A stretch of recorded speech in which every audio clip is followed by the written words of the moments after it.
Hi, it's HardReset, and today I'll show you how to factory reset Samsung Galaxy A26.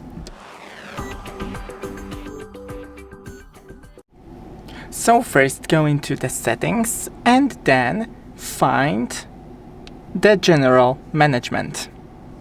Scroll down to reset. And remember that fully resetting your phone, so doing a factory reset, will delete everything from your phone. Your accounts, your apps, videos, photos, music, and pretty much everything. So right here we have the factory data reset.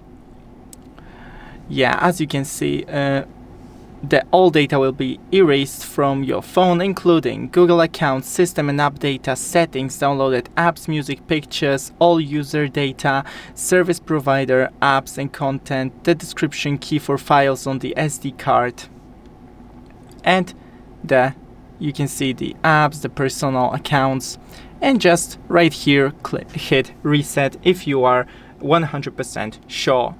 Thanks for watching, don't forget to leave a like and see you in the next one.